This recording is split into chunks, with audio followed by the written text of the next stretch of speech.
Anugerah atau sebuah kutukan. Bahasa hantu yang ada di sekolah. Di kampus pernah nggak kamu diganggu? Indigo kalian tuh keturunan atau gimana? Kalian itu pekanya gimana sih? Hi guys, welcome to my story with my sister Clara.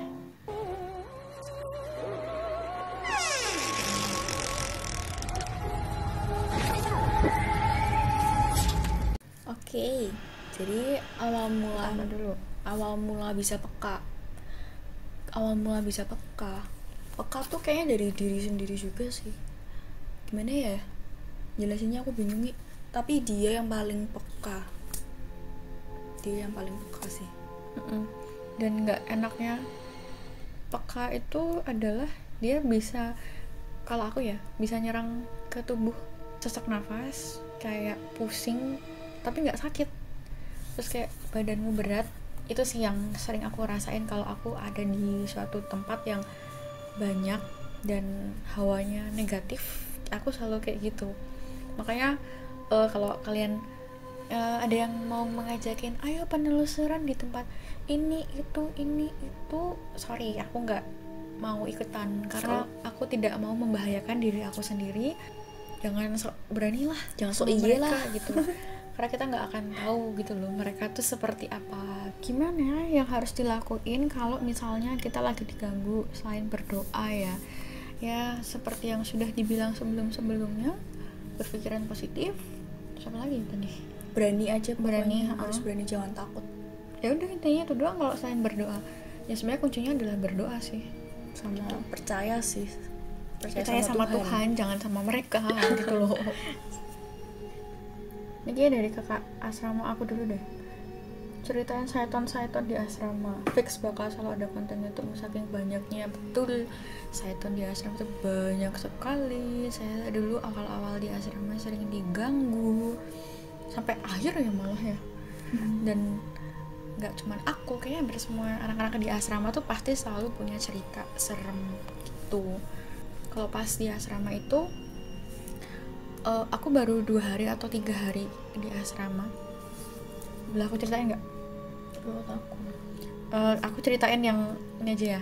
Yang pertama kali aku lihat itu kasur tingkat asrama gitu, terus hadap-hadapan sama teman aku namanya Uwit. Nah pas itu tuh jam 6 sore habis makan di ruang makan, aku balik ke kamar. Nah di situ ada si Uwit, dia lagi ngadep apa ya, jadi ini muka kayak saling ketemu gitu loh di atas.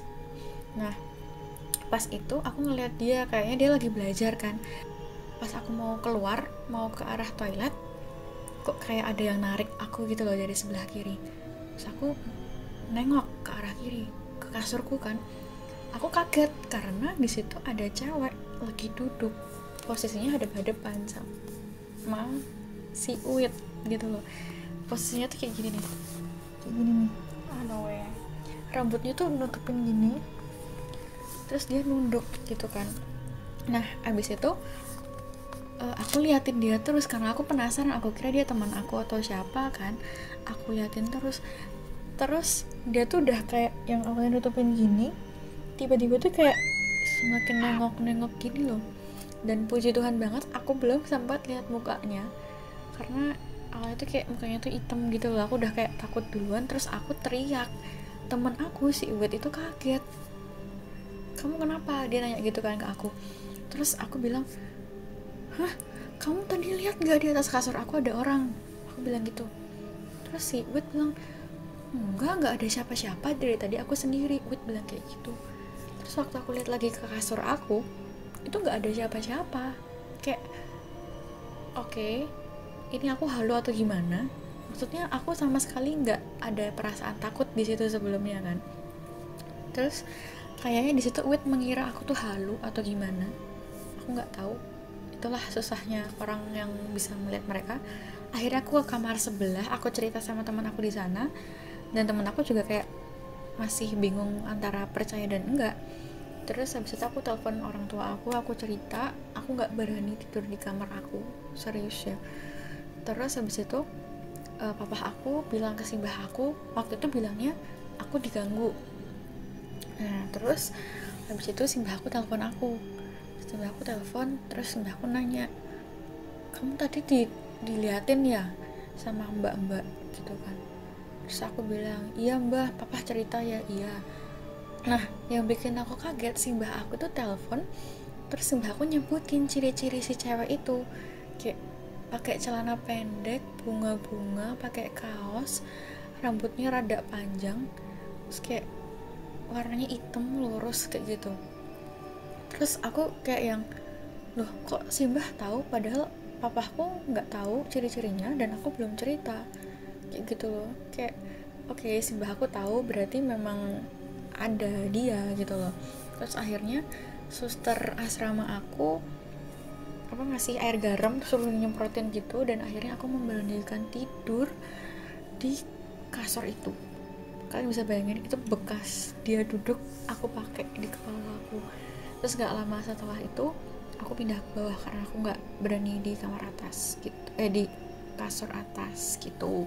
Nah terus habis itu yang aku ingat itu juga jam 6 sore. Ini yang paling serem sih, pertama kali dalam hidup aku ngelihat dia. Itu posisinya dari kamar aku mau ke ruang makan, aku ada di unit 3. Nah aku melihat dia itu di unit 1.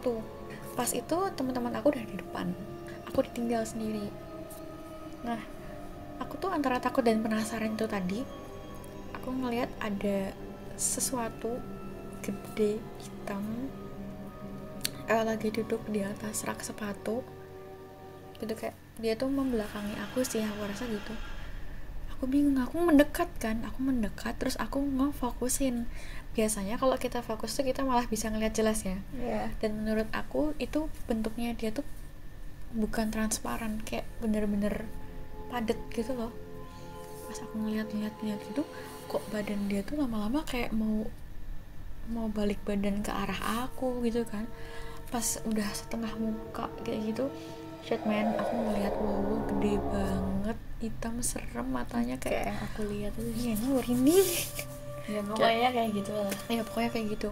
Terus setelah itu tuh banyak banget kejadian-kejadian di unit aku sendiri tuh. Kayak ada toilet kita tuh yang jarang banget kita pakai karena emang energinya tuh kayak gak enak banget. Aku bisa ngerasain dia banget dari depan WC aja tuh aku udah bisa ngerasain hawanya gak enak. Terus aku juga nggak sering sih, kayak ada apa ya, di lemari aku tuh kayak ada suara lemari diginiin lah, kayak ada suara lemari diginiin. Serem banget itu, dari dalam lemari ada suara kayak gitu, dan lemarinya itu di atas kepala aku suaranya. Terus barang apa lagi ya, sepatu aku hilang, tapi akhirnya ketemu, dibantu sama Clara. Terus apa lagi ya, barang teman aku juga ada yang hilang, aku nggak tahu tuh siapa aja yang hilang, aku lupa. Dompet. Pokoknya banyak lah kejadian-kejadian di asrama yang nggak bisa dijelaskan ya. Kalian terserah mau percaya atau nggak percaya, tapi ya anak-anak asrama emang waktu itu banyak sih yang udah punya pengalaman kayak gitu. Mungkin beberapa aja ya, soalnya kalau diceritain bakal panjang banget.